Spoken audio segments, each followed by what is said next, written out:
Ֆիզիկական եւ հոգեկան առողջության հիմքում բժշկական գրագիտությունն է։ Ես առողջ եմ, երբ տեղեկացված եմ։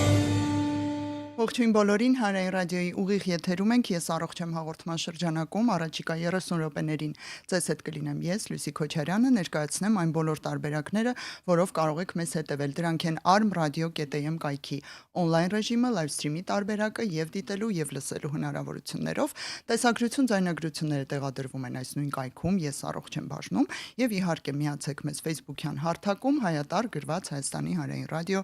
էջում, այստեղ մեզ կրկին live stream-ի շնորհիվ կարող եք եւ դիտել եւ լսել,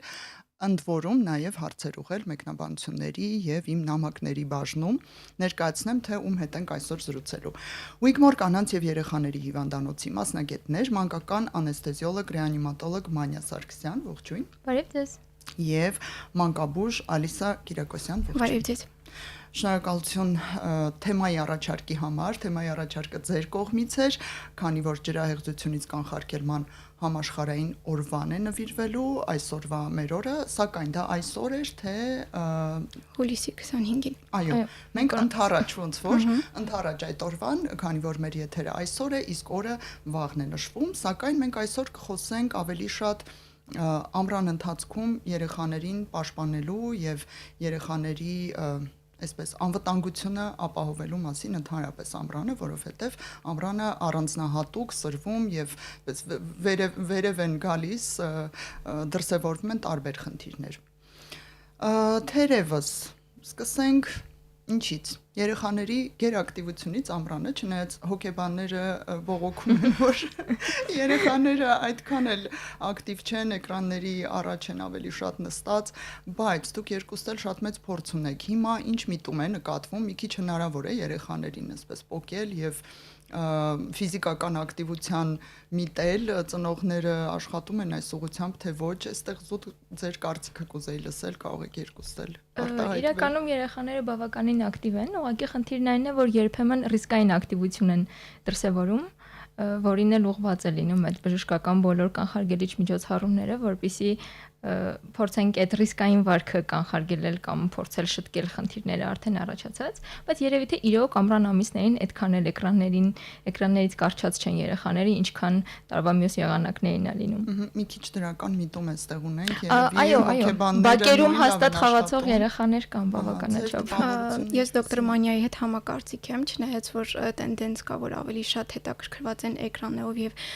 խաղերով on-line, սակայն մենք բոլորս եւ մանկաբույժները եւ անեստեզիոլոգ, ռեանիմատոլոգները եւ վնասվածքաբանները, պլյուս շտապ օգնության մասնագետները կարող ենք թվարկել, որքան հաճախ ենք հատկապես ամռանը մենք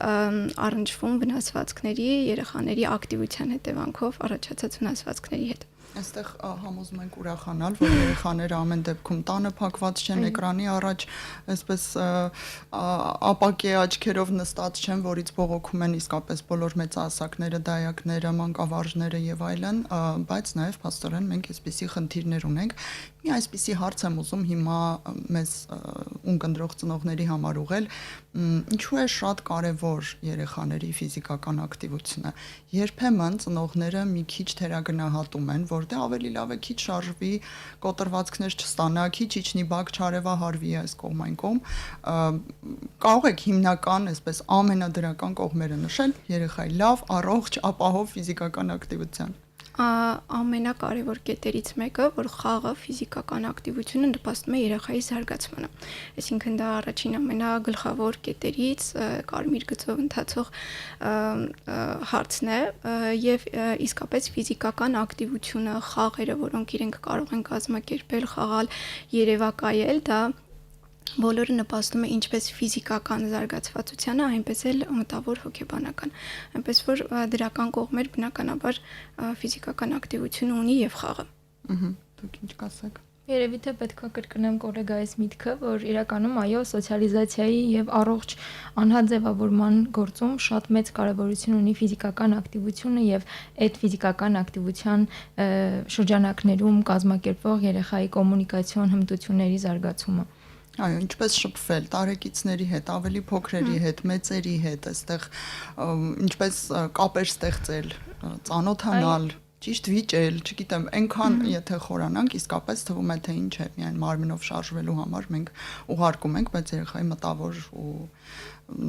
սոցիալիզացիան ֆունկցիաները շատ են զարգանում ու նաև մարմինի համար իհարկե անշարժ երեխայի օրգանիզմում հնարավորինս վատ վիճակ ֆիզիկական առողջության համար շատ կարևոր է, բայց պետքա չթերագնահատել նաև հոգեկան առողջության համար դրական էֆեկտը։ Տեսեք, եթե անդրադառնանք այնուամենայնիվ լավ պինդ ֆիզիկական ակտիվություն ցուցաբերող երեխաներին ամռանը դուք առաջին 3 հորիզոնականներում միգուցե որ վնասվածքները կնշեիք, որ հաճախ են հանդիպում եւ հաճախ հայտնվում են ձեզ մոտ որպես մանկաբուժի եւ ցավոք նաեւ ձեզ մոտ եկեք ձեզնից սկսենք թեթևներից։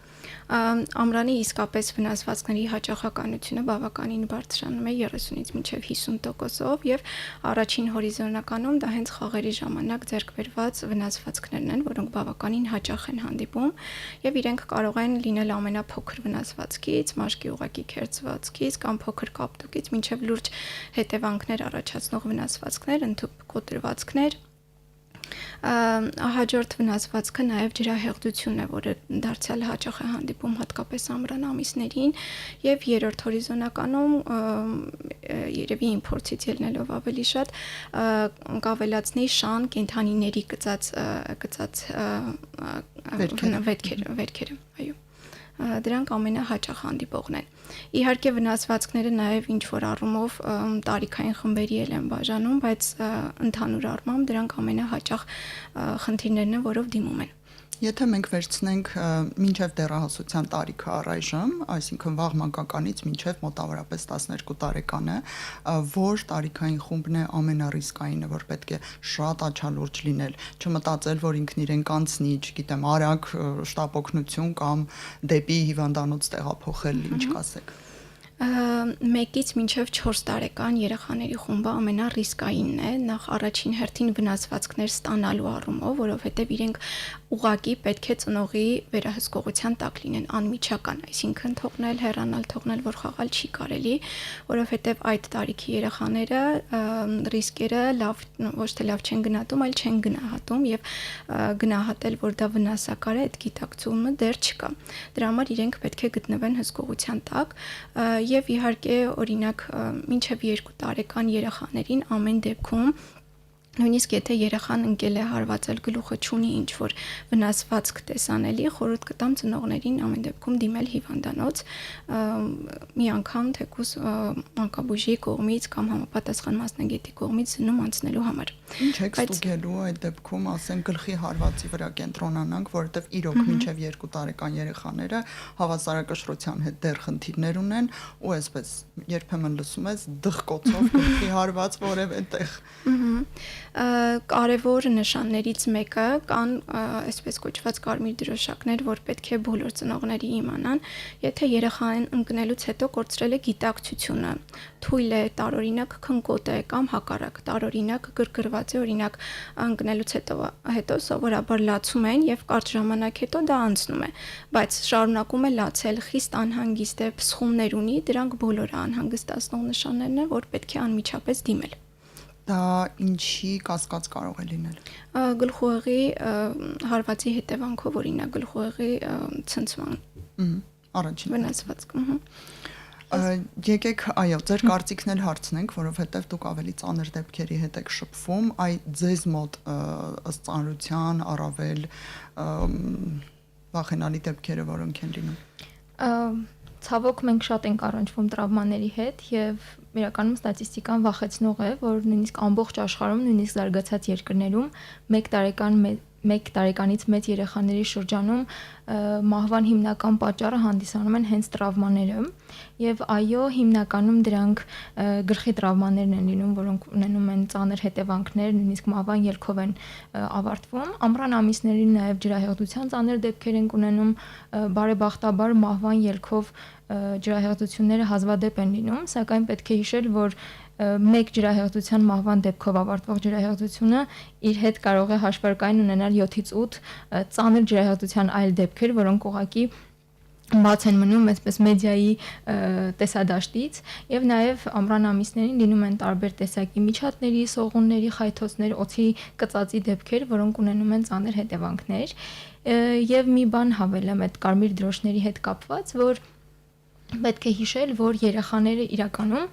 փոքրիկ մեծահասակներ չեն, իրենց օրգանիզմը ունի առանձնահատկություններ ու այդ առանձնահատկություններով է պայմանավորված նրանց տրավմաների ընթացքը եւ նաեւ հետևանքների առաջացումը։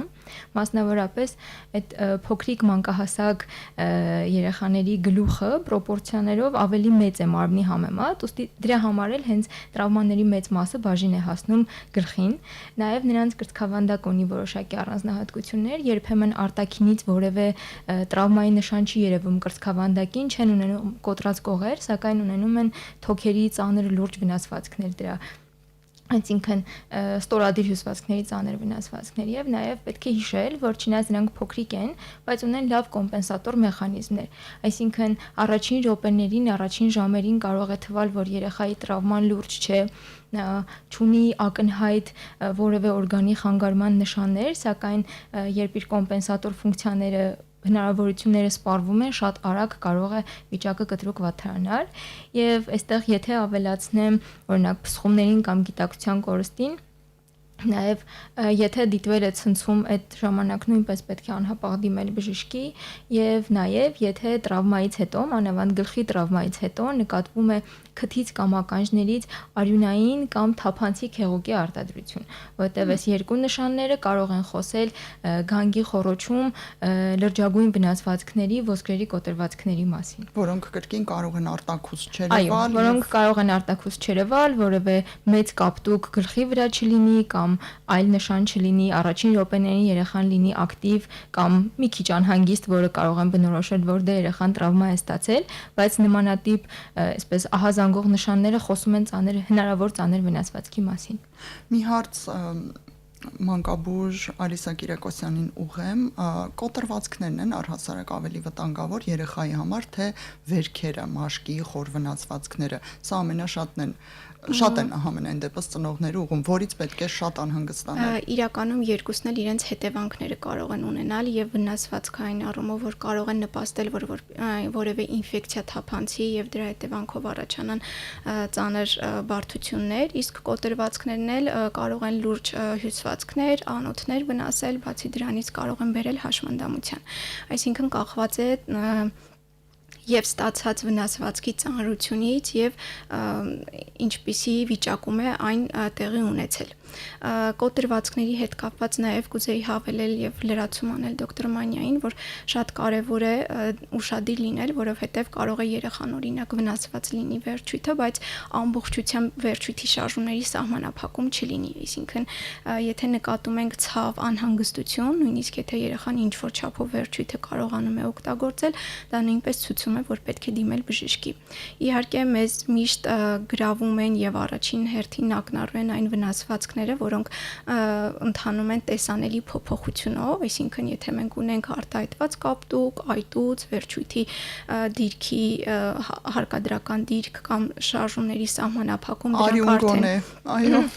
արյուն, դրանք արդեն հուշում են ծնողին, որ պետք է դիմել հիվանդանոց, սակայն երբեմն լինում է, որ կարող ենք ունենալ վնասվածք, սակայն առանձնապես սահմանափակում վերջույթների չլինի, այդ դեպքում առաջին կարևոր նշանը երեխայի անհանգստությունն է եւ ցավը, եթե նկատում եք պետք է դիմել։ Իսկ ինչ վերաբերվում է նրան, բնականաբար կոտրվածքները լուրջ մակերեսով կամ լուրջ կոտրվածքները ավելի լուրջ հետևանքներ են ունենում, բայց երբեք չպետք է թերագնահատենք նույնիսկ մաշկի, օրինակ աղտոտված վնասվածքի հետևանքը, որը եւս բավականին լուրջ կարող է լինել։ Կարող ենք հիմա կանոններ նշել, որոնք կարելի է հենց առաջին րոպեներին գոնե տան պայմաններում կամ դրսում թեկուզ դեղատան պայմաններում ձեռնարկել մեծահասակի կողմից։ Սկսենք թերևս մաշկի մեխանիկական վնասվածքից, վերքային բնույթի եւ հետո թեկուզ նաեւ կոտրվածք, ոլորում կամ դուրս ընկնել, չէ, հոդի խնդիր, ինչ անել մինչեւ բժշկի հետ խոսել, այո։ Իրականում հատկապես եթե մաշկը աղտոտված է, այսինքն շփում է ունեցել հողի հետ, շատ կարևոր է վերքը ուղղակի հոսող ջրով լվանալ, մաքուր վիրակապով վիրակապել եւ դիմել բժշկի, եթե մեծ ծավալ ունի։ Փոքր վերքերի դեպքում բավական է ուղղակի լվանալ եւ մաքուր պահել իրեն։ Նույն սկզբունքը վերքը նաեւ լվանալը վերաբերվում է, երբ որ ունենք օրինակ կենդանու կծած, շան կծած եւ այլն առաջին օգնությունը, վերքը դա լվանալն է։ Սովորական մաքուր ջրով, առանց օճառի, օճառ կարելի է։ Կծած վերքերի դեպքում այո, կարող ենք օճառը օգտագործել։ Իսկ ինչ վերաբերվում է կոտրվածքներին, վնասվածքներին, եթե նկատում ենք, որ ունենք սահմանափակում, երեխան վերջույթը հարկադրական դիրքում է պահում, պետք չէ ստիպել նրան ուղղել վերջույթը կամ մենք ինքներս փորձենք դա բերել բնական անատոմիական դիրքի։ Երբեմն փորձում են, պետք է հենց այդ դիրքով, որ դիրքով երեխային որ հարմար է եւ ինքը պահել է, ֆիքսել եւ դիմել հիվանդանոց։ Իսկ ֆիքսելու համար ձեռքի տակ եղած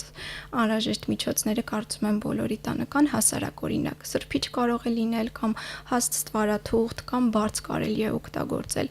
Եվ բնականաբար լավ միջոց է նաև սառը օգտագործելը, սառույց օգտագործելը, բայց այդ դեպքում պետք է հիշել, որ սառույցը անմիջապես բաց մաշկի վրա եւ վերքի վրա չի դրվում, այսինքն ինչ որ կտորի մեջ պետք է դրվի եւ վերքից մի փոքր հեռավորության վրա, այդպես պետք է 10-ից 20 րոպե գոնե պահպանենք։ Ինչ կտա դա մեզ,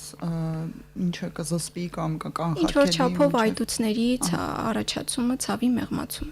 Գիտեք, մեզ խնդրում են թեման, քանի որ կարծում եմ բոլորին է հետաքրքիր, ովքեր առնչվում են երեխաների հետ, մեզ խնդրում են արևահարության, երևի հիմա հենց շատ ակտուալ է իհարկե համարվում, արևահարության նշանները ինչպես տարբերակել, որ այ երեխան արևի տակ է մնացել եւ դա շատ ազդել է իր վրա վնասվել։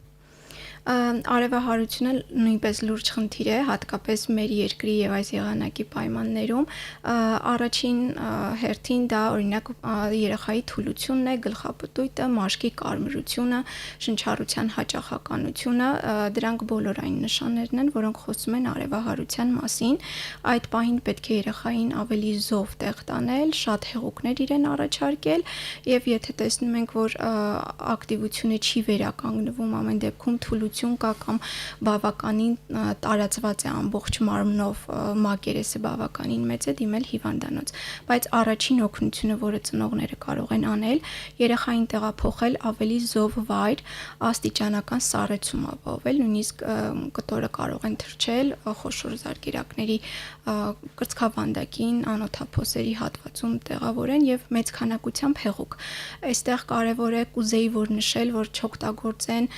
սառը սուրճ կամ գազավորված ըմպելիքներ, որովհետև դրանք հակառակ ազդեցությունը կարող են ունենալ, սովորական սառը ջուրը լրիվ բավական կլինի։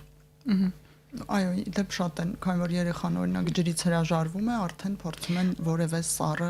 հիմնականում շատ քաղցր ըմպելիքներ առաջարկել։ Ոչ, սովորական ջուրը բավական է եւ մի բան էլ կուզեի որպես լրացում այս ամենի անել, շատ հաճախ լինում է, որ երեխաները ակտիվ ամռան ընթացքում խաղում են եւ խաղի ժամանակ մոռանում են, որ սոված են, ծարավ են եւ հատկապես շոկ եղանակին ծնողի կողմից կարեւոր է, որ ինքը առաջարկի հեղուկ։ Այսինքն ինքը մոտավորապես 20 րոպեն մեկ ցանկալի է, որ գոնե քիչ քանակությամբ հեղուկ առաջարկի, որը ինչ որ չափով կկանխարգելի արևահարությունը եւ դրա հետևանքով առաջացած բարդությունները եւ բնականաբար դա ճիշտ ընտրված հագուստը եւ արևապաշտպան միջոցներն են։ Մանյա ձեզ ավելի բարդ վիճակների վերաբերյալ հարց ուղեմ, լինում է, որ արևահարությունն այնպիսին է լինում կամ այնպիսի ծանր հետևանքներ է ունենում, որ երեխան ուշագնաց լինի կամ ինչ-որ կերպ հայտնվի ձեզ մոտ եւ ինչու է այսպես պատահում։ Այո, ցավոք արևը ունի բացասական ազդեցություն, ընդ որում կարող է ունենալ եւ տեղային հենց մաշկի վնասմամբ բացասական ազդեցություն, նաեւ այդ արևահարությունը կարող է դառնալ արևային հարված եւ այս պարագայում խոսում եւ այս իրավիճակը կարող է դառնալ իրական բժշկական անհետաձգելի իրավիճակ, երբ որ երեխան սկսում է ջերմել, ընդ որում առավել վտանգավոր են այն դեպքերը, երբ ջերմությունը մարմնի հասնում է 40 եւ ավելի բարձր ջերմության եւ արդեն նկատվում է կենտրոնական նյարդային համակարգի խանգարման նշաններ, այսինքն ուղղակի թուլությունը վերափոխվում է քնկոտության, կարող են դրսևորվել ցնցումներ, կարող է դիտվել նույնիսկ գիտակցության կորուստ, այս դեպքում պետք է ձեռնարկելով առաջին օգնության այդ փոքրիկ միջամտությունները անհապաղ դիմել մոտակա բժշկական հաստատություն կամ դիմել շտապօգնություն, որովհետև Այս դեպքում կարող են լինել նույնիսկ այնպիսի խնդիրներ, ինչպիսիք են մկանների քայքայում, սուր երիկամի վնասում, կարող է առաջանալ շոկ, կարող է նույնիսկ դիտվել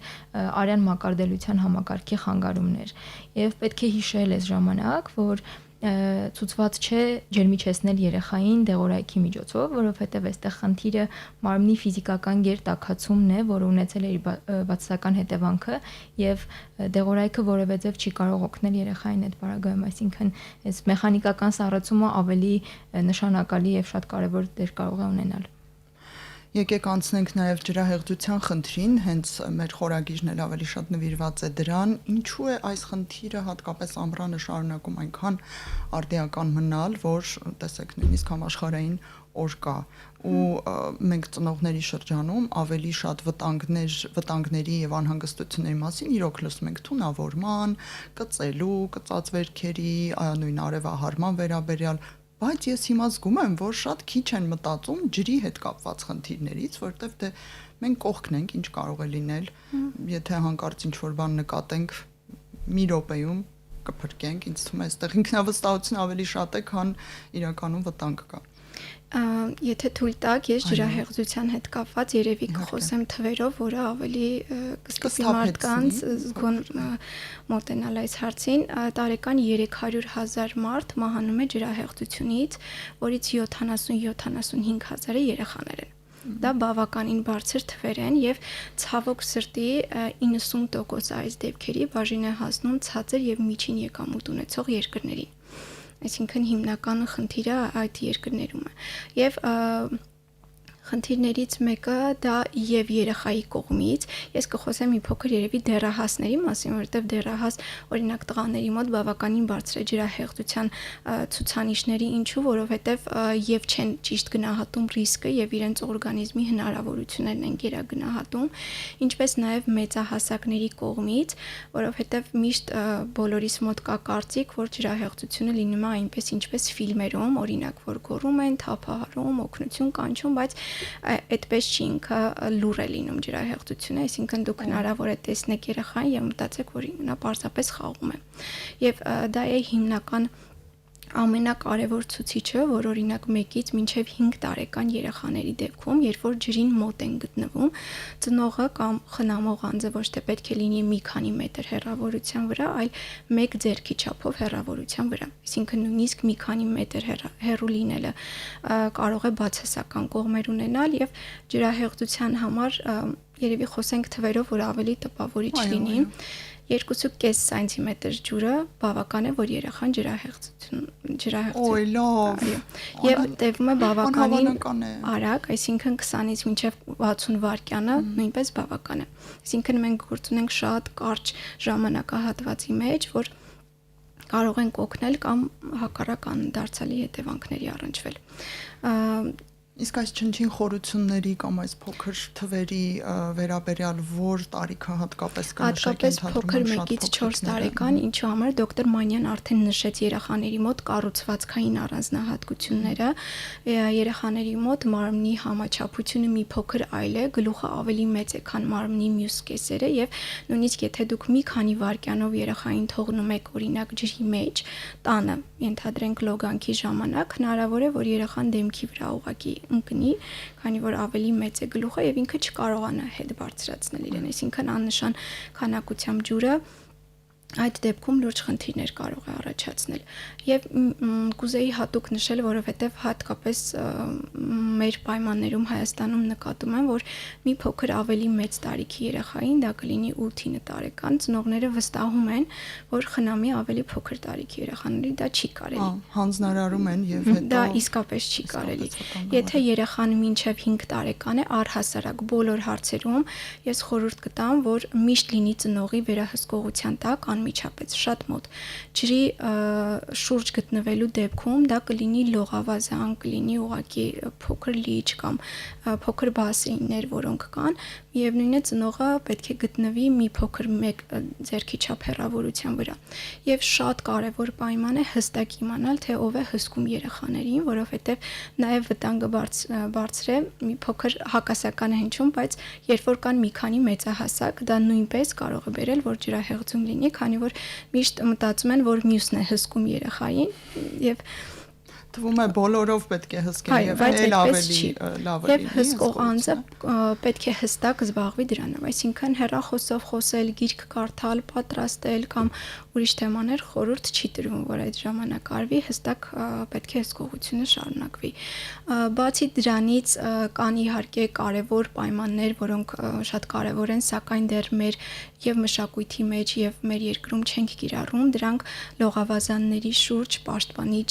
ցանկապատեր ունենալն է եւ լողավազան կառուցելուց համապատասխան կրիտերիաներին համապատասխանելն է, որը ցավոք սրտի չեմ կարծում, որ արվում է, բայց գալիս ենք նույն կետին, որ մեծահասակի հսկողությունը դա անփոխարինելի է։ Թևիկներ, օղակներ, սրանք երևի Երևի կարող են բավական կեղծ թե չեն օգնում։ ոչ, դրանք կեղծ պաշտպանության կեղծ վստահության Այսինքն մենք չենք նշաններ կարող են, ապահովել եւ գնալ հեռախոսով խոսել օրինակ։ Ոչ, որովհետև նույն թևիկը կամ օղակը ինքը կարող է դուրս գալ, օդը կարող է դուրս գալ կամ հակառակ երեխան հնարավոր է որ պտտվի օղակով եւ դա խանգարի հետ պտտվելուն։ Միակ բանը, որ խորհուրդ է տրվում, հատկապես եթե ինչ որ նավակ են վարում ջրի վրա, որ բոլորը կրեն բաճկոններ եւ բնականաբար նորից ծնողի վերահսկողություն է։ Այսինքն նույնիսկ բաճկոն կրելը օղակը եւ այլն, դրանք ոչ ոք, ոչ մեկը չի ապահովելու կանխելու ջրահեղձությունը։ Մանյային կուզեի հարցը հաջորդ ուղղել, եկեք այ փորձանքը պատահել է եւ առաջին քայլեր էլի կան ձեռնարկելու ջրահեղձության ճակատագրական ելքերից խուսափելու համար, ինչ անել, մարդիկ էս առաջին բուժօգնության եւ առաջին օգնության կանոններին ես անձամբ շատ քչերին գիտեմ, որ տիրապետում են, հենց հիմա կարող ենք մի քանի շատ արագ կանոններ կայացնել։ Այո, երեխային պետք է նկատելուց հետո անհապաղ ջրից հանել դուրս եւ առաջին հերթին ստուգել արդյոք երեխան շնչում է եւ ինչպիսին է նրա գիտակցությունը։ Այս բոլոր գործողությունների վրա յուրաքանչյուրի վրա պետք է փորձել ծախսել 10 վայրկյանից ոչ ավելի ժամանակ, որովհետեւ այդ ստուգումների իրականացման երկարատև ընթացքը կարող է խլել մեզ նրան բուժօգնություն ցուցաբերելու ժամանակից։ Պետք է երեխային արագ նայել ուղակի տեսնել կրծքավանդակը շարժվում է թե չէ, լսել նրա շնչառության ձայնը եւ արդյոք փորձել մոտիկից հասկանալ նրա քթից կամ բերանից օդի հոսք նկատում ենք թե ոչ եւ եթե այս ամենը չկա, անհապաղ ձեռնարկել արհեստական շնչառություն, ընդ որում սա լուրջ առանձնահատկություն է, որ մյուս սիրտոքային վերակենդանացումների դեպքում, երբ խորհուրդ է տրվում սկսել սրտի անուղակի մերսումների, ջրահեղձությունների դեպքում առաջինը խորհուրդ է տրվում կատարել արհեստական շնչառություն, քանի որ բոլոր խնդիրների հիմքը եւ պատճառը թթվածնաքաղցն է եւ երեխայի չշնչելն է եւ պետք է հիշել, որ նույնիսկ փոքրիկ քանակի հեղուկը, որը անցել է երեխայի թոքեր, կարող է դառնալ կյանքին վտանգ սպառնացող թոքի ախտահարումների պատճառ, ինչպես նաև այդ չշնչած ժամանակը կարող է բերել ծանրագույն արիթմիաների առաջացման, սրտի կանգի եւ ուղեղի վնասման, որը առաջացել է այդ անթթվածին շրջանում։ Իսկ գիտակ, եթե երեխան շնչում է, բայց մենք չգիտենք նրա այսպես գրգռված է, լացում է, անկանոն շարժումներ է անում, այս դեպքում պետք է երեխային բերել ապահով դիրքի, այսինքն թեքել երեխային կողքի եւ անհապաղ դիմել բուժօգնության։ Ու ցավոք պետք է նշել, որ տարածված կարծիք կա, որ երեխաները խեղդվում են միայն մեծ լողավազաններում կամ հոսող ջրերում, այսինքն վարար գետերում եւ ծովերում, սակայն երեխաները ցավոք խեղդվում են նաեւ սանհանգույցում դույլի մեջ կարող են խեղդվել, մանավանդ 1-2 տարեկան երեխաները գլխով իջնում են եւ մնում այդ դույլիկների մեջ, նույնիսկ զուգարանակոնքում հնարավոր է խեղդվելու դեպքեր։ Եվ ինչքան երկար է երեխան մնացել ջրի տակ, այսինքն եթե 5 րոպեից ավել է եղել այդ տևողությունը, սա արդեն վատ պրոգնոստիկ ելքերի մասին է խոսում եւ եթե եղել է սրտի կանգ կամ եղել է գիտակցության կորուստ, սրանք էլ հնարավոր մահվան բերող վնասվածքներ կարող են առաջացնել կամ ծանրագույն նյարդաբանական դեֆիցիտների պատճառ դառնան։ Մի շատ հակիրճ հարց, այո կամ ոչով, արդյոք եթե երեխային հաջողվել է այ շնչառությունը վերականգնել, գիտակցության բերել ջրահեղձության մասին է խոսքը, այնուամենայնիվ հետո մի հատ ամեն դեպքում բժշկի հետ այց կազմակերպել պետք է թե ոչ։ Անպայման պետք է, որովհետև այդ ջուրը, որ անցել է դեպի շնչուղիներ, նրա մեջ մաքուր ստերիլ ջուր չէ, մեջը կան բազմաթիվ նյութեր, տարրեր, իսկ բաց ջրերում նաև տարբեր միկրոբներ, որոնք կարող են բերել թոքի վնասման, թոքի այտուցի եւ նաև հետագայում ծանրագույն թոքաբորբերի պատճառ դառնան։ Դրա համար խեղդվելուց հետո, ջրահեղձությունից հետո անհրաժեշտ է անպայման դիմել բժշկի։ Լավ, շնորհակալություն, ենթադրում եմ դուք միանգամայն համաձայն եք, պետք է ամեն դեպքում դիմել բժշկի։ Մենք խոսեցինք երեխայի անվտանգությունը ամռանը կազմակերպելու վերաբերյալ, հիշեցնեմ, որ վաղը նաև ջրահեղձությունից կանխարգելման համաշխարհային օրն է եւ պետք է հատուկ ուշադիր լինել հենց ամռան օրերին երեխաների նկատմամբ։ Մենք զրուցեցինք Wigmore կանանց եւ երեխաների հիվանդանոցի մասնագետներ, մանկական անեսթեզիոլոգ ռեանիմատոլոգ Մանյա Սարգսյանի եւ մանկաբույժ Ալիսա Կիրակոսյանի հետ։ Ձեզ համար աշխատեցի ես, Լուսի Քոչարյանը, շնորհակալություն բոլորիդ եւ ցտեսություն։ Ֆիզիկական եւ հոգեկան առողջության հիմքում բժշկական գրագիտությունն է։ Ես առողջ եմ, երբ տեղեկացված եմ։